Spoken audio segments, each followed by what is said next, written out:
guys, and welcome back to Crafty Quilting Designs. I hope you're well and having a beautiful day, whatever you are, day, night, morning. You know, YouTube is so amazing, isn't it, that you can view this channel anytime you want. You know, it's Saturday here in Australia and it's probably around 3 o'clock in the evening. I have no idea what the time is, because when I think sometimes it's 6 o'clock, it's probably 9 o'clock, so I have no idea. Anyway, today's tutorial is going to be about quilting. I have in total 5 unfinished quilts to quilt, and so I've already started my tutorial for the week. In fact, I've started 2. But I came into the room this morning to continue working on them, and I saw the UFOs, and I was like, you know what, I'm just going to stop and quilt one of these quilts because it's unfinished. You know, the story of the quilt is not completed until it's quilted, because only when it's quilted does it actually come alive. You know, only then it's a quilt. In that time, it's just a quilt top.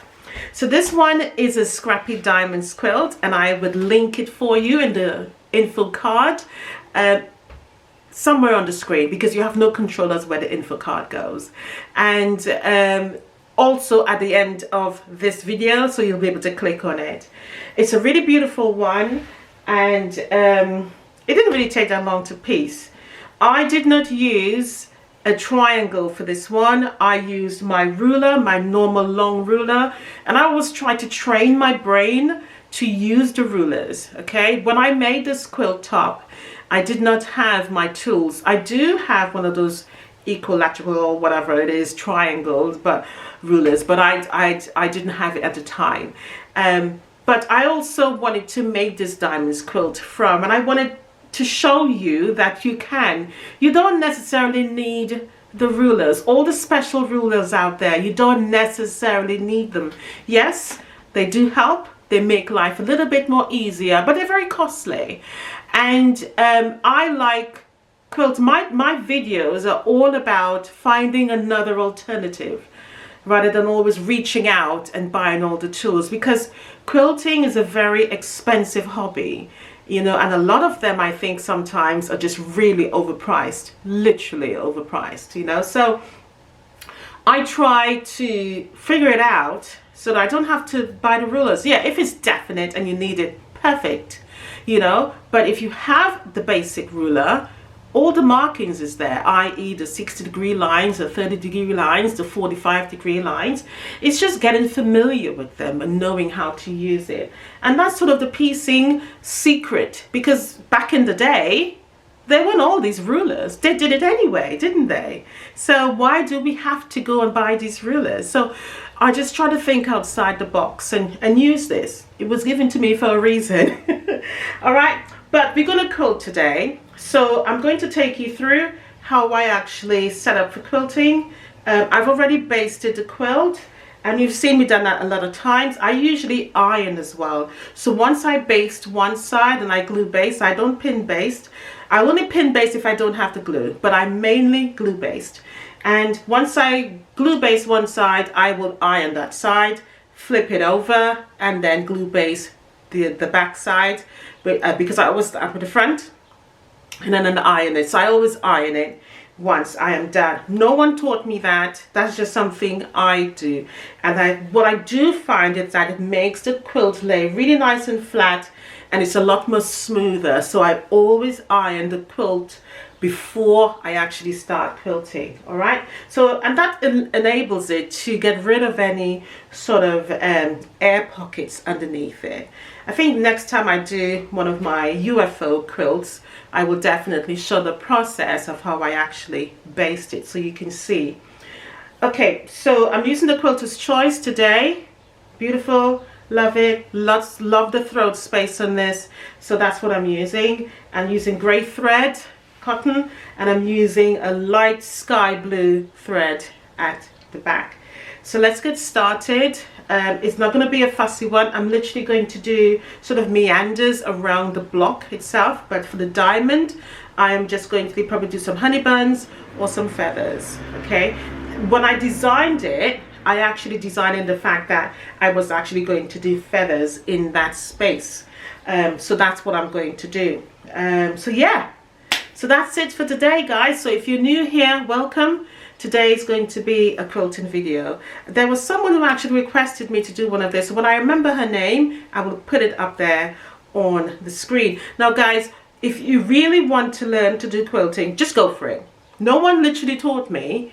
I used to just sit there and doodle until it remained in my brain. And what I tend to do is visualize the needle as a pen or me writing, you know. And I always think back to when I was a little girl and I used to do a lot of coloring, and I don't know what it is. I used to do a lot of drawing and coloring, and so for me, picking up the quilting was a little bit easier because my mind transitioned to that stage. And so it was easy to like draw, you know, a heart shape, you know, or to do half of a heart to get my feather or plume, you know, or to do a flowers again, which is just hearts mixed together, you know, join up. So that's how I recognize it, you know, or just to do the meandering lines, or just think of a snake, just curly whirly all over the quilt, you know. So sometimes if I'm thinking of an idea, I will just be like that in the air, or I'm writing, Carla's be like, what are you doing? I said, don't worry about it.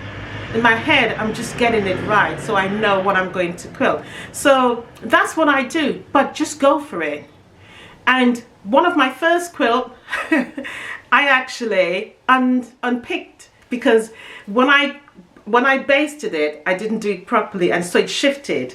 And so when I was quilting, oh my God, the whole thing, and I didn't realize it was obviously at the back. Was it the back? Yeah, at the back and at the front. I didn't realize the back was worse. And but I sat there and I unpicked it. And the funny thing is that because I wasn't, you know, moving my hands with the speed of the machine, the stitches were really tiny. But I got it unpicked, and I'll show it to you. There's still a little bit of a zigzag, so to speak, but I'll show it to you one day, probably when I'm doing the next one, you know. And it's just to help you with your confidence with it, you know. After a while you get used to it, you know. I feel pretty okay with it now. It doesn't really bother me. I'm quite fast with it as well. So just to help you, you know, just go for it, literally. I used to practice on anything. I did a lots of cushion, is it cushions? Yeah, cushions or pillows, I think the Americans call them. But I did a lot of those to practice my quilting on, and that's how I really got there, you know. So when I did a quilt, I've never taken any of my quilts to a long arm. I always do it myself because I wanted to get there. I didn't want the easy way out, okay? Right, so that's enough of me chit-chatting. So let's get started and I'll show you a little bit of the process. All right, guys? All right, guys, just wanted to ask you, let me know down below which one you think I should quilt next before we move on with the video. So I have this one, which is the Courtyard quilt. That is what that one looks like. So this is the Courtyard scrap quilt. It's beautiful, isn't it? I love the blues. Blue is my favorite color. Or I have the On Point, the scrappy On Point, and there is two of this one. So I have a red and a blue. I have the red in my hand. So in the original video, I couldn't decide which one I liked best. Which one to go with, but this is the red scrappy squares On Point. So you decide which one should I do. I can either do the blue or the red or this one here, which is the Courtyard, the scrappy Courtyard quilt. So let me know down below which one you think I should quilt next, but I've got to get them all done. All right, so whichever one you say to go with is the one I'm going to quilt next. All right, guys, so let's move on with the video now. Alright guys, so we're going to do a little bit of quilting on camera now. So I've done a few already, but before I finish the quilt, I just wanted to show you what I actually do. So I'm doing meandering, as I said, all over the quilt, but in the middle of the diamond, I'm literally doing some sort of motif image. So whether it be feathers, whether it be swirls, or whether it be feathers and swirls together, it doesn't really matter. Heart shapes, doesn't really matter, as long as you just do something different. If you wanted to do meandering in every single block, that's fine too. There's no right or wrong when it comes to quilting. The first thing you need to do is get a nice proper quilting needle. Make sure it's sharp and it's brand new. All right, get your darning feet on. I use a plastic round sort of oblong sort of shape about it. It has 2 red marks in the middle of the actual feet, and I gauge that as, you know, sort of guidance if I want to do like straight lines or sort of, well, straight-ish lines, and then I know I can average that with those 2 markings. I equate that as a 1/4 inch marking on the darning foot. And what I love about this one is that it's plastic. It has that oblong shape, but it's flat, and I find that it hops very well on the quilt, and it sort of it pushes it down, so it's nice and level. That's what I love about it. I always tend to use that one. There are open toe where you can actually see, and I would use an open toe, meaning it doesn't go all the way around. It's like curved like a C, so it's opened and you can see where you're going if your vision is sort of, you know, taken away by whatever you're doing. All right, but I tend to use this one a lot. I will only use the open toe one if the seams are, you know, sort of giving me problems. Then I can hop. The open toe for me tends to hop a lot more easily, a little bit higher, and so therefore it kind of missed the joints of those seams, so it doesn't interfere with the thread. Now get proper quilting thread so that it doesn't break. If you find that your thread is breaking, the thread is too weak for the movement of the free motion. All right, so let's get started. I've got my gloves on, and sometimes I do without the gloves, but not for very long because my hands tend to slip. I know there are other things you can use, but I do like the gloves, so I tend to use that quite a lot. All right, so I'm just going to do meander, and it's going to go back and forth. And to me, I think about this like a snake. So I'm not really worried about whether or not it's perfect. That's irrelevant in my mind right now. Okay, that's not important. Right, so I just went around, came back down, and I'm gonna stop back at the point of that diamond so I can make my way up there. Okay, now when I'm quilting, I'm not worried about how it's looking. I just want to get it quilted. Okay, when it's completed, that's when I look at it. If I feel that I make a mistake, I don't go and unpick it. I leave it, or I may echo the movement so that it looks fine. Right, just remember to adjust your quilt as well so that it's not hanging. If there's tension on the quilt, i.e. it's hanging, that can make the needle kind of break also, because you remember you're pushing it forward or moving it sideways, backwards and forth, etc. But if you're restricted, then it kind of gives you problems, you know. Excuse me. Right, so I'm gonna make some hard shapes now. So I'm just going to start like that, come in the middle, go the other side, come in the middle, and keep going over the previous curve. So think of a heart, but I'm doing one and then coming back on the other side. So it looks like a feather, but it's not. Okay, it will look like a feather when I get to the top and come back down and join the line. So hopefully you see it on this one. If not, I'll do it on another diamond cut. So I'm going to move up a little bit, going right to the end, come back, curve around again, come back. So every time I go around as much as possible. I'm not worried about whether I go over the line or the shape of the diamond. I'm not worried about that at all. And I don't think you can actually see it here, but I will do another one. And I'm just going to come all the way back down to join all those points together. While I'm there, I'm going to echo that previous one and just start my meander again. Go all around pieces, twists and turns, doesn't matter. Just go around it as much as you possibly can. Just make the snake movement, that's all I am doing.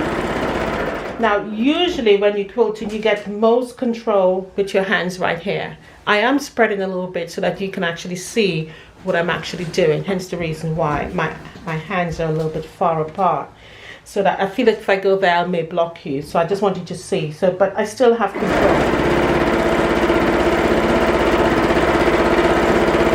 So meander, yes, again if I want to do a swirl I can, but I'll still make it look like a meander.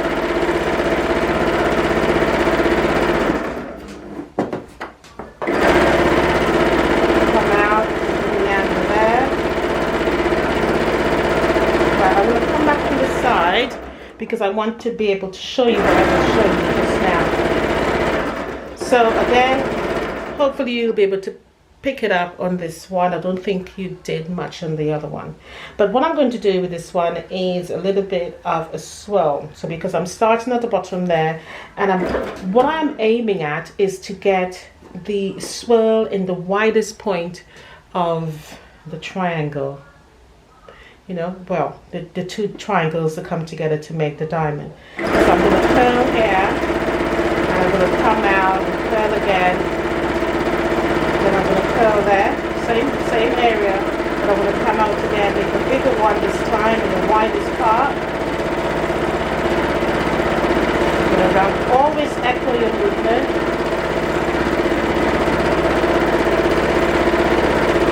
Come up, and then I'm going to go back. Now I've already done all the way down there, so there's no need to echo it, right? But I haven't quilted on this side. So I'm just going to meander again in this one.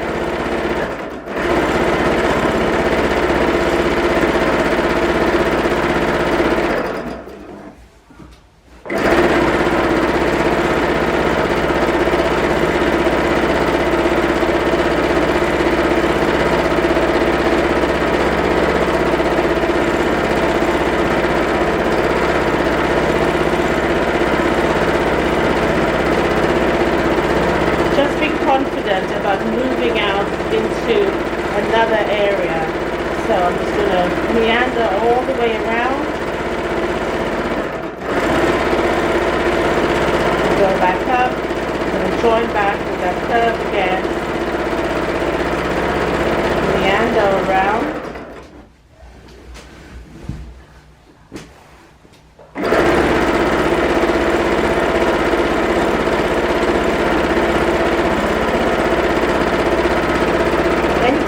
To get out, I tend to do wiggle lines. That's it. Just wiggle my way out. Alright, so I'm going to move over to this side now. So hopefully I can pick up this white one here and you'll be able to see at least one of the designs properly. Now if you wanted to move over, one of the things I usually do, I don't always break the thread. What I will do is just basically just move the quilt like so. I do have that long tail there, and I will have a long tail at the back also, but that doesn't bother me.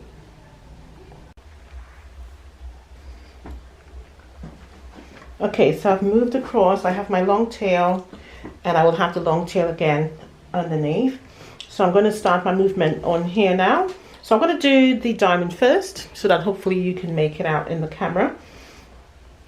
So I was showing you the sort of a heart shape that looks like plumes, but it's not really. But I will show you what I do. I don't do this all the time. If I want to do proper feathers, I can. But this sometimes it's just an easier way of getting that shape. So I just go in and out together, just like if I'm making a heart. But I don't touch really.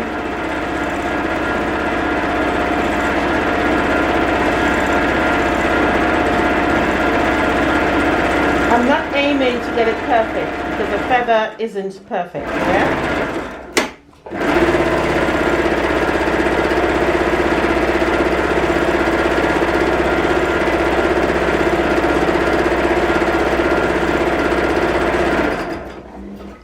Now what I'm going to do is just follow that area back down, and that's it basically. I'm going to cut that tail now, and what I'm going to do is just to meander around it, and I'll show you what that block looks like.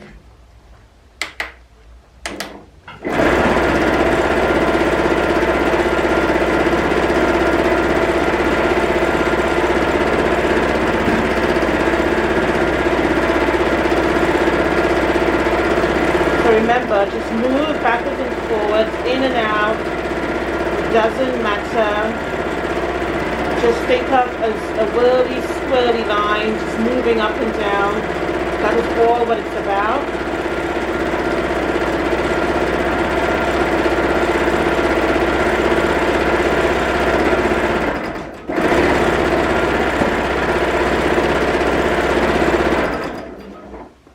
And now that I'm back here and I've already quilted that, what I will do is just echo those movements, come back around, and I'm ready to start another one. All right, let's have a look at that and see what it looks like so far.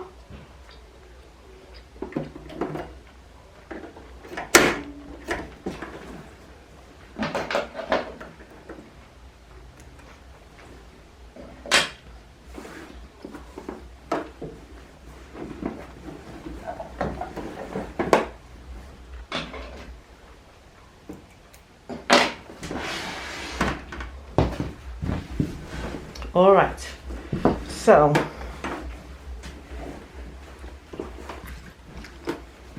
that is what we just did. Let's flip that over. So that is what we just did there. Hopefully you can get that in the camera shot.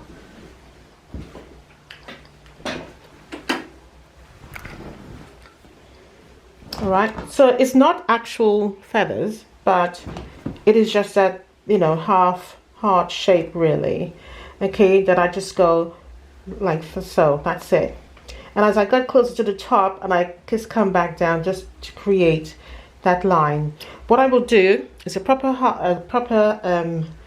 plume feather in that one, so you can see the difference, but it's just a shortcut. It's just to make it look really sort of pretty.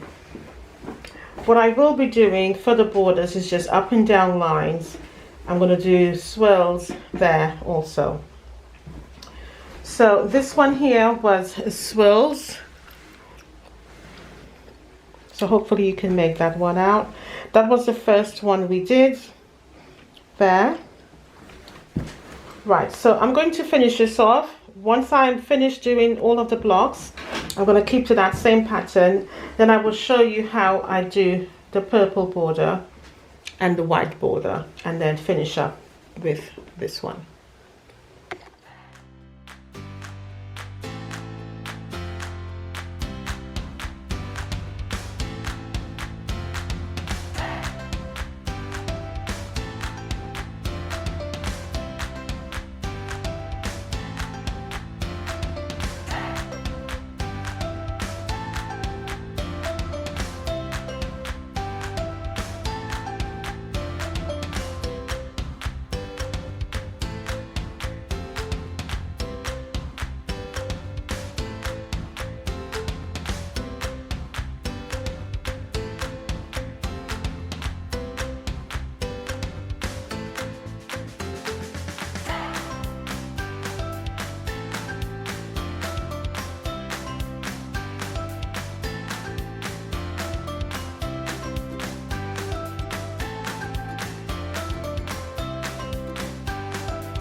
Okay guys, so it's all completed now.